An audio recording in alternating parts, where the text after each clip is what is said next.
Hello, my name is Mike Ashford, and I'm a published author. I currently have 3 books listed on Amazon.com. You can download through Kindle, or you can download the paperbacks. And I'm going to give you a brief synopsis of each of my books here. The first one is the Horse Chronicles. I really enjoyed doing this book. It talks about my sister and I's early years growing up on the farm, our adventures with our horses, from our first horse, who was an old thoroughbred racehorse, I think, just one that Dad brought home from the neighbors, and that was our first experience. I was 7 and she was 4, so we were pretty young, and that horse was mighty tall for us little kids. But we conquered that. Actually, Betty's the one that did the conquering, because I had to lead him. And she did very well on it, even though she did slide all the way off and down over his rump into a big pile of kindling wood. But thank God there weren't any nails in the wood there, and she didn't get any spikes in her butt. And she recuperated. And through our teenage years, we did pretty good. We went around, learned how to drive around, got a horse trailer, went to the horse shows and some of our adventures there, and getting lost and everything. And Betty ended up being a grand champion at our local county fair. But the kid really worked hard. But I mean, we had a blast with those horses. You will particularly enjoy the blizzard of 1966, I believe it was, where I had to go rescue my dad, my uncle, and my cousin. Were out on 2 tractors and a humongous raid grower, trying to clear out about 3 feet of snow out through here to save them and stop them before they ran into the high power lines that had been knocked down. And that was the first time in anyone's memory that those huge high power lines had ever gone down. But it was a humongous snow, and something we really weren't equipped to handle here. The previous worst snow had been, I believe, in 1950, the blizzard of that. And that's when they had to bring bulldozers out there, and it took a week to get the roads cleared out. Another one is when we took off. We didn't tell our parents we were going. We went to one show over in eastern Ohio and went to another show overnight down in West Virginia. That was a wild one, and we got through that one safe and got home. But Mom and Dad weren't very happy with us over that either. But we had a lot of fun growing up back in the 60s, 50s and 60s. A whole lot better life than a lot of kids have nowadays, because we didn't have computers back then either to keep us occupied. The second one is Elusive Love, Poems from a Battered Heart. Now this is not your sugary, namby-pamby type of poetry. These are poems that comes from my heart when it had been extremely battered, beaten, stomped on, put through the ringer, hung out to dry, and so on and so forth. There's a lot of different ones in here. There's one I'd just like to read you right now. It's called Love. Love is an elusive thing. Just when you think that you have finally found it, you look around and it's flown away. One day you are happy and gay. The next day you are lonely and away. Your eyes search for the familiar face, but you just stare off into space. I reach out my hand to touch you, but the only thing that I feel is the cold air of winter blowing solemnly on my face. Lover, why did you take my heart and then calmly walk away? And I thought that you were here to stay. My life is now empty and no longer gay, just ashes and rubble of what used to be. That's one of them. There's a lot of other ones in there. One of them is particularly interesting. It's called The Sands of Time Have Run Out, and this is my opening poem. I stood by her graveside a long, long time ago. Tears slowly filled my eyes. I could see my mother sitting there in her old wooden rocking chair, and a makeshift fan in her toil-worn hands, and silver threads in her hair. I could hear her voice, oh so gentle, as I in my youth stood humbly by her side. When she told me about the good book, and in me her undying pride.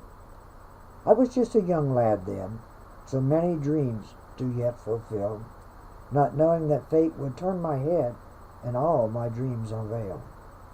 But the road of life is oft times rocky, fame and fortune not easily won. Shame and disgrace often take the place and shatter dreams of the young. Yes, I too had dreams of greatness, beautiful women, fine wines, and fast cars, forgetting all the promises that I had made her and all the heartbreak that I would leave behind. But with a gun in my hand, the world was mine to command. I was making my fortune, seeking my ill-gotten fame, as I roamed like a wild man across this land. I robbed a bank in Denver, oh, you sinful lad, left a cop dying under the hot desert sands. Now they have posted my picture. Arise. And all I can do is run, run, run. I'm wanted out in Chi-Town, Kentucky, Florida, and Tennessee. But the sands of times are running out, and I know that I will never be free. Now the third book, this one I co-authored with my wife Jean, and this is BJ, and this is Jean, and I'm doing this backwards, so I have to be careful. It's called Reunited After 70 Years, The Twins from Alm Creek. They were throwaway babies of the Great Depression. Authored by my wife Jean Golf Ashford and me, Mike Ashford, her husband. This book is really an awesome book. It took her over 5 years of writing this in longhand. And she's a first-time author. She just reached the tender young of age 83 here this past November. And she realizes the importance of an adoptee knowing who their birth parents are. It is imperative that the adoptee is aware of their family's medical history. She hopes that by writing this book it will give them hope to others who have also been adopted. And as a woman of faith, and believe me, she is truly that. This is Jean, right? I find her here. Okay, baby doll, right there. That's her with the white teddy bear. And this is her twin sister, Inez. By a woman of faith, she hopes that this will help other adoptees. Her and her twin were both adopted out the back door in Charleston, West Virginia. Their mother had 3 children previous to them, and she just threw them away, threw them off to the orphanage, and off she went. They never knew their mother. We only found out after years of searching who she was and the story behind it and everything. But this book is about Jean and being thrown away, adopted out the back door, into wealth, raised in wealth, going to this highly exclusive women's college in Virginia. I mean, you had to be rich to get into it. The grades didn't have to be perfect. They had to have a C, but you had to be rich to get in there, to even be looked at. So anyway, she went to school there for a while, and then she got tired of it because she said it was like a woman's prison. She couldn't stand it. They couldn't go anywhere without a chaperone. So anyway, she ran off and married her high school sweetheart. And they had 2 children, and they lived rather nicely and everything. I guess you would call it into wealth also. Until he divorced her and married her best friend, and left her with absolutely nothing. And I mean nothing except $250 out of the dress shop. Her life spiraled downward into alcoholism, men stealing to eat to survive, and ending up with this man who was absolutely brutal, who would have qualified if she had killed him nowadays of the battered women syndrome, because when you read the book you'll see. I mean, he beat her unmercifully. But only by the grace of God was she able to escape that and come to a high, and eventually we met and got married, and we've been married 20 years. Anyway, I'll guarantee you, once you pick it up, you will not put it down. At least that's what people have said who have read it. So you can find it, Reunited After 70 Years, Elusive Love, Poems from a Battered Heart. and the Horse Chronicles. They're all on Amazon.com, and you can download them via Kindle, or you can buy the paper books. They are very, very reasonably priced. And I just thank you for watching the video. I hope I've done a good job at it, and I'm always a little nervous. This is my first big-time video. But anyway, I want to tell you, have a great day. God bless, and enjoy.